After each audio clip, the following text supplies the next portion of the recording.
Hello everyone and welcome to another Top 5 Records video and another one in the series in which I'm taking a closer look at the full body of work of solo albums of David Gilmour, awaiting the new release of his fifth album, which is coming tomorrow.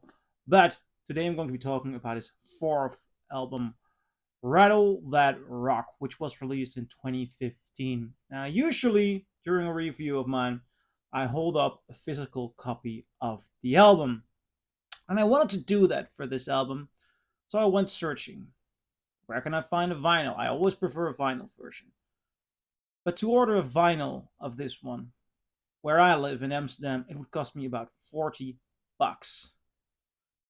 Honestly, 40 bucks for a record that I am about to listen to, I find that a lot of money.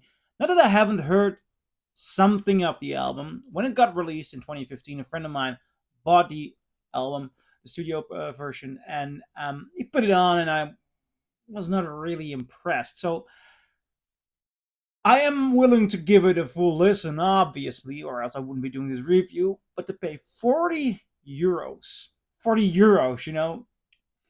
a new album, that's reaching my limit. So I thought I'll buy the CDs. Same thing as with About Face.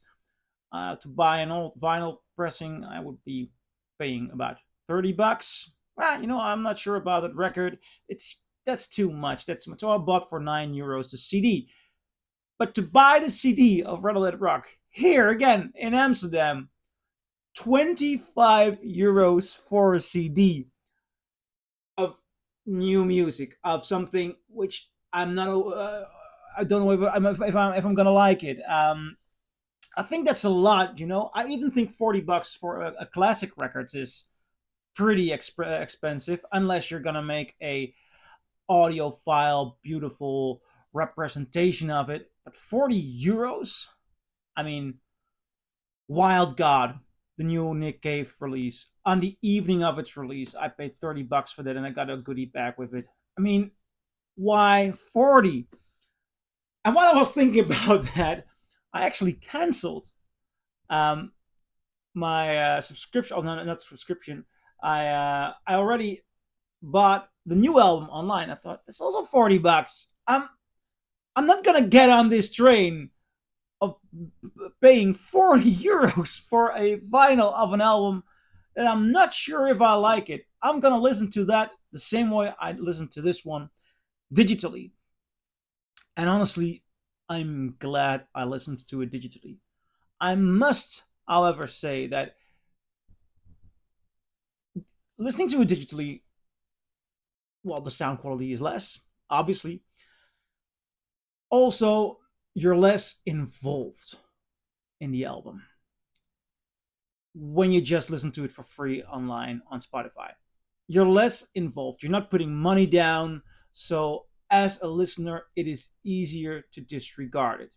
But as you can see in my About Face video, I paid money for that CD. I still disregarded that, but I found that horrible. Talking about Rattle That Rock, I disregarded. I did not enjoy it. I thought it was a weak effort.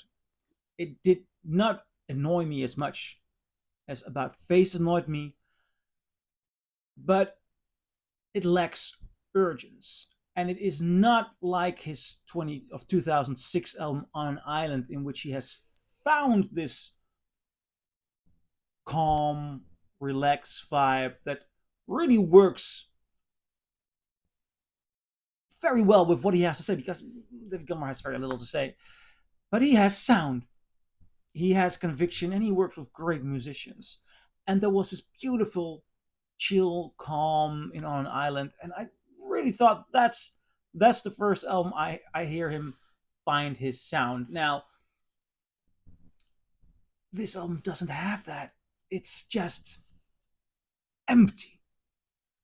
And that's what frustrates me also with About Face, and also with certain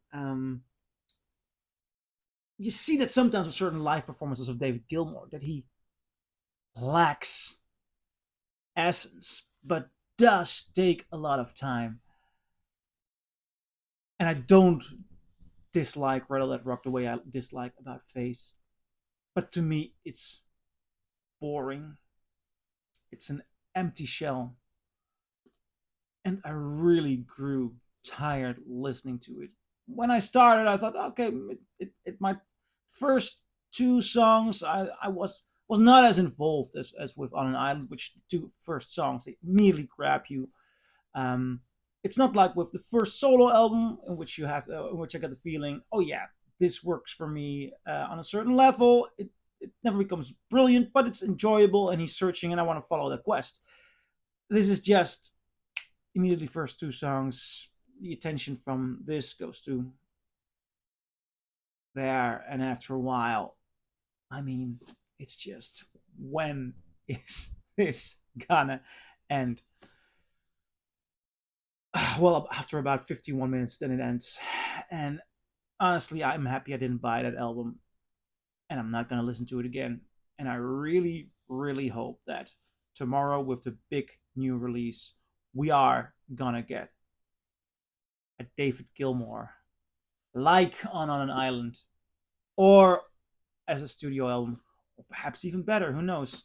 Right now, it's one okay, one horrible. I'm not gonna. One third one very good, fourth one. So one up, one down, one up, one down. Then we should go up again. So who knows? I'm gonna find out tomorrow, and I'll see you in my new video. Bye.